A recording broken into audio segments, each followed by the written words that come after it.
Greetings and welcome to this edition of Positronic hypersonic. Positronic hypersonic. Positronic hypersonic. I'm Barry P. Cook, and I'm here to give you my review of Superman, which I got to see a few days early. As I'm always saying, it's good to be a pop culture journalist with a growing YouTube channel.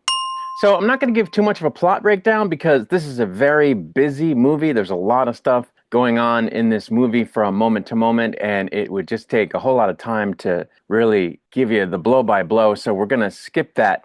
But it starts off with a Superman who is already established. There is no origin story in this film.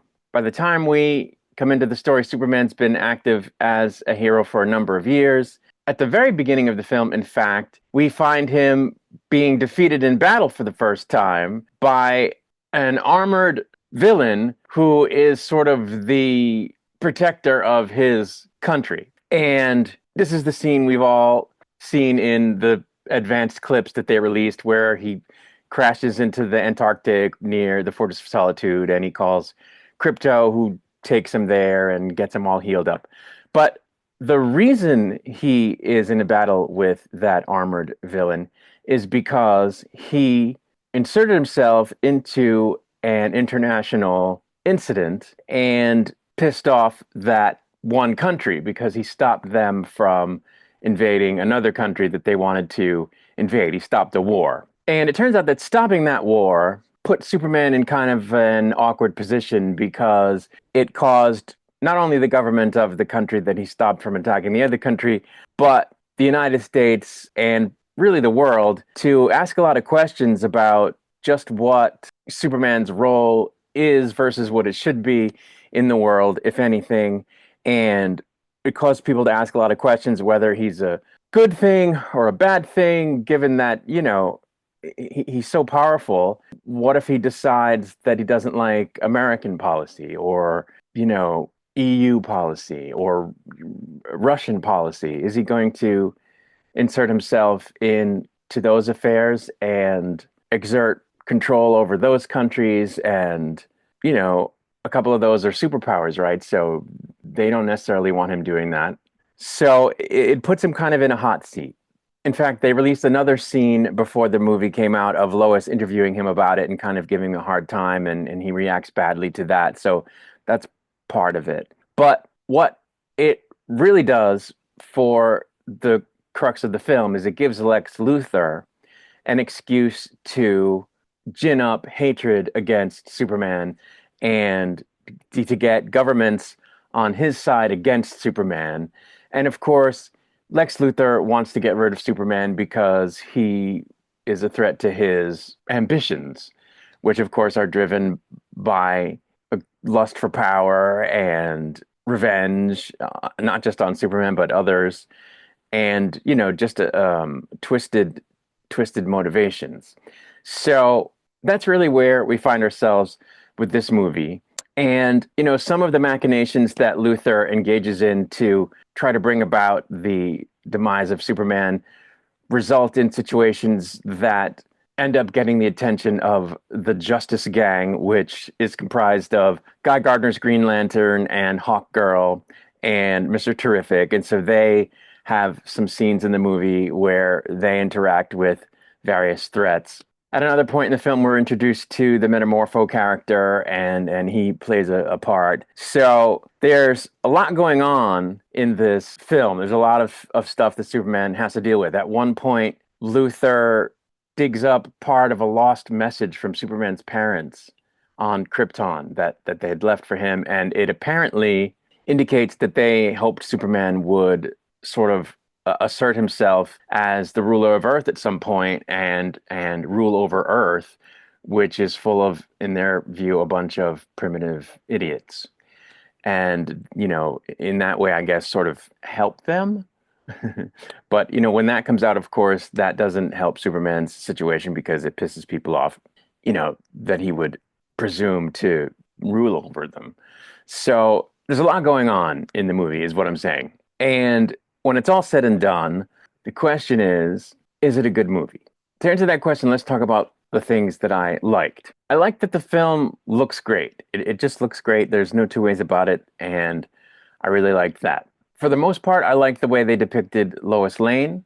I liked Hawk Girl. I wish there had been some more Hawk Girl, but I liked Hawk Girl. I wasn't as put off by Guy Gardner as I thought I was going to be. So I did end up liking Guy Gardner, the way they depicted Guy Gardner. The haircut didn't look as bad in the film as I thought it would from the promotional images. I had originally thought they did a bad job of capturing that weird haircut that the character has, but it doesn't look as bad in the film as it did in the promotional stills.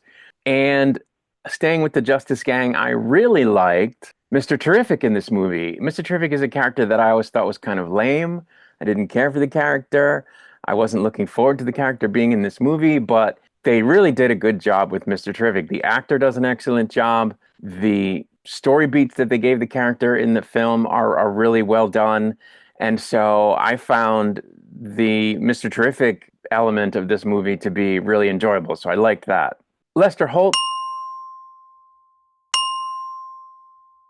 does a great job as Lex Luthor. This Lex Luthor is every bit the maniacal lunatic that he is in other iterations, that he's always been in other iterations.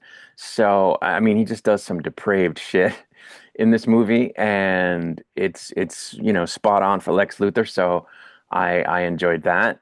I didn't think I was going to like the inclusion of Crypto, and I'm not 100% cool with the characterization, if you will, of Crypto in this film, but the Crypto element is actually kind of fun and kept to a minimum, which I think is good. So I enjoyed, in sort of a backhanded way, the inclusion of Crypto in this movie. I also liked the characterization of Jimmy Olsen in this movie. He came off really well in this, and there's a subplot involving him and Eve Tessmacher, which is very funny, and so I like that. And there's a plot twist that's related to the Jimmy thing that involves Eve Tessmacher that I thought was very clever, and so I really liked that. And the film is a fun ride. It's not a film that ever feels like it's dragging. It's very action packed, and even in the slower moments, it's engaging. So I really liked all of that. So given the things that I liked and the fact that they outnumbered the things that I didn't like, which I'm going to talk about in a minute, I think this is a good movie. Would I say great? No, I would not say great. I don't think it's a great movie. I think it's a good movie. I think it's like a 3 out of 5 stars film.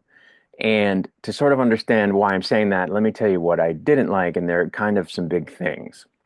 Let's start with some smaller stuff.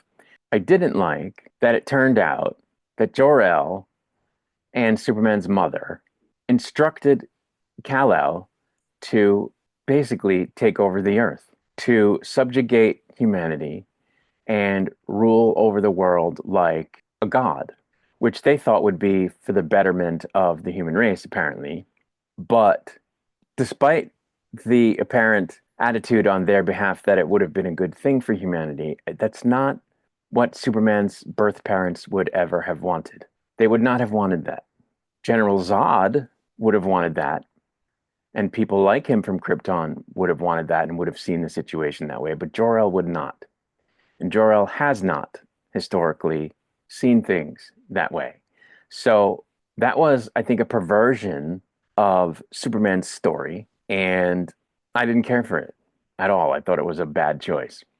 I didn't like the aspect of this movie that we've seen before in the Snyder Superman films, where they veer into the territory of examining Superman under the microscope of, well, he's practically a god. What if he turned against us? Well, he's practically a god. What if he decided to do things unilaterally without concern for how a particular country or any of the world's countries' governments want to do things?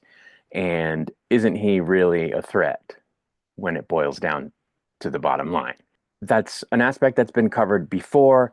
And, in the real world, sure, that probably would be a concern in the real world. But I don't enjoy them bringing up that question when it comes to Superman. They sort of dealt with it a little bit, if I'm not mistaken, in the, Superman and Lois Lane show, but it wasn't as heavy-handed, and it was sort of a subplot, and they didn't take it too far. But in this film, it's like a major plot point, and I don't like that. I don't see why they have to go there. It's a comic book movie. You don't have to bring every single real world concern into it because that's not what you should be talking about when you're doing a Superman movie. If you want to see what you're supposed to be talking about and dealing with when you make a Superman movie, you watch the 1978 Superman movie with Christopher Reeve, or even the Brandon Routh Superman movie, or you watch the Superman animated series with Tim Daly. Those iterations of Superman are truer to the Superman story than this story is because it just brings in that aspect that's kind of a negative thing, and I don't think it needs to be in there.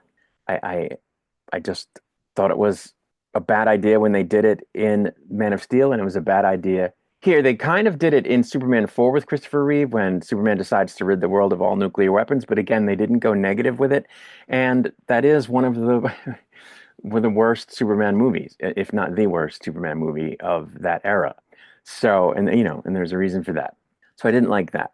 The big thing that I didn't like, which, almost made me give the movie a two, but I just couldn't because it's so well made, is the characterization of Superman himself. Superman for me is a character that's always been a paragon. And in most iterations of Superman media, that's how he's depicted and portrayed, as a paragon of honesty, of virtue, of everything, honesty. And he is depicted that way here in this film, but I think they spoiled it by making the character goofy.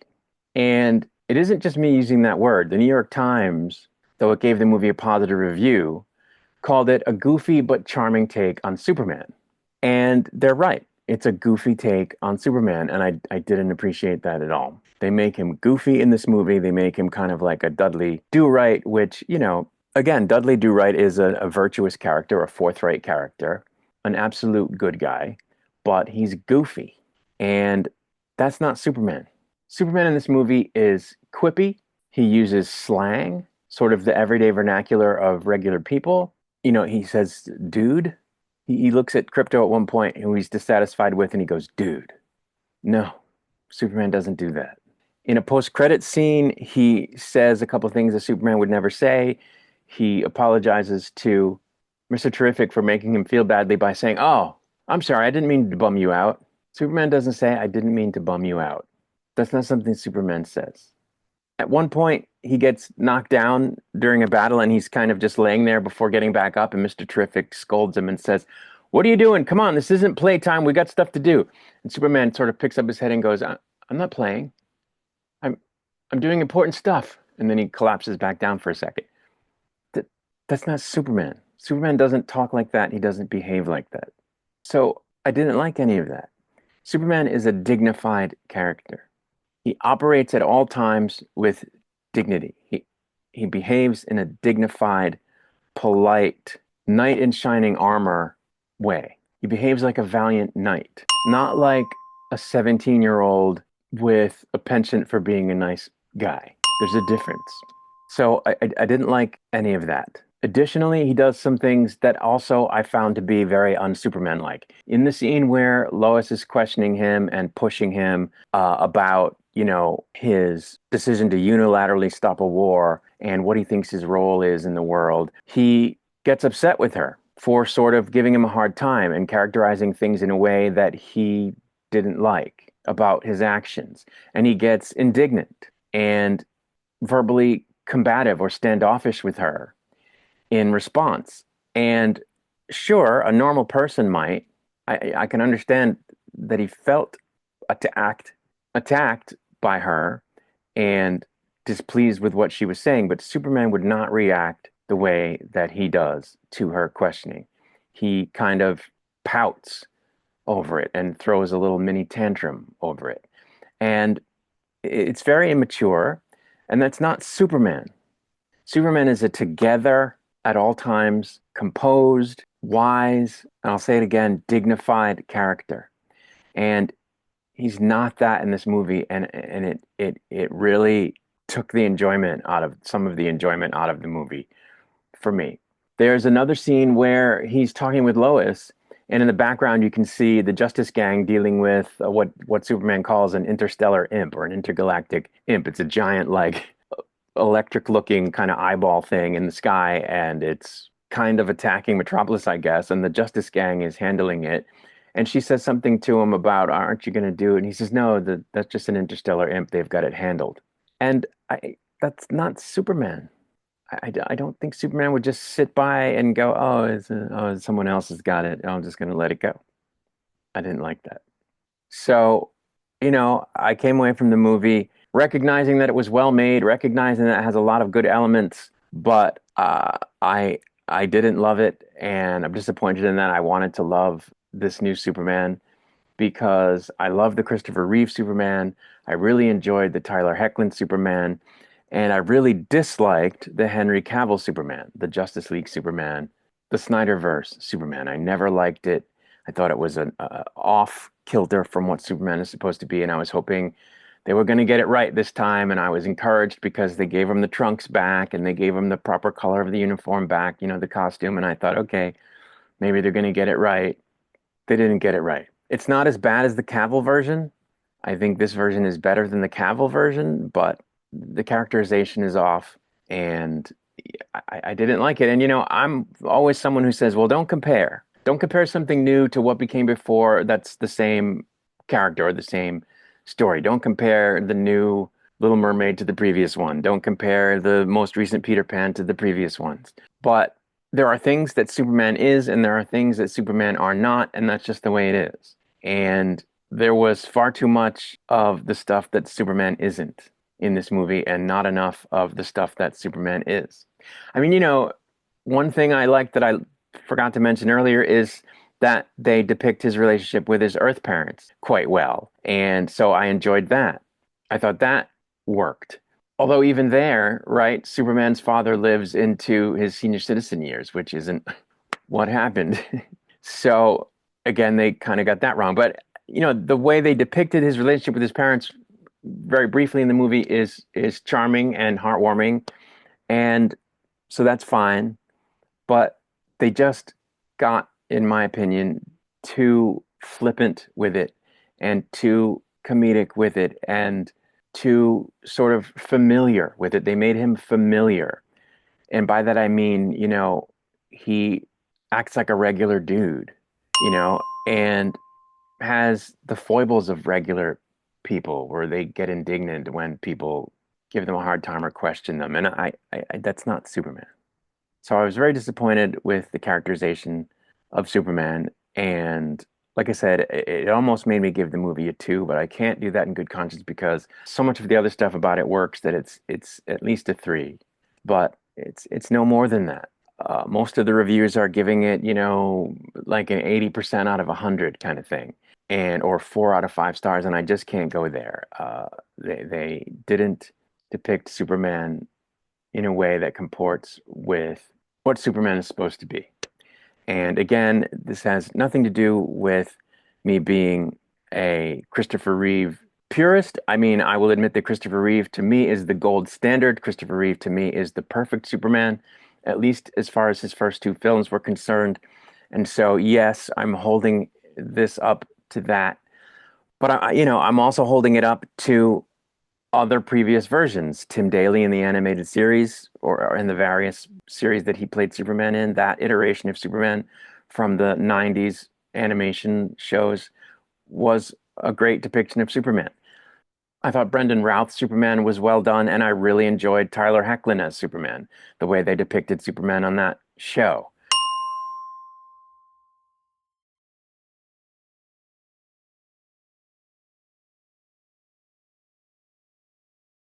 So while Christopher Reeve for me is the gold standard, this is not me being a total Christopher Reeve and Christopher Reeve only purist. This is me being a Superman purist, and it's been done correctly numerous times in animation and live action, and this isn't that. this isn't the correct depiction of Superman. And that's really it. Anything else I say will just be me repeating myself. So I'm going to get out of here. I'll be back with another video soon. Until I return, I wish you peace and long life.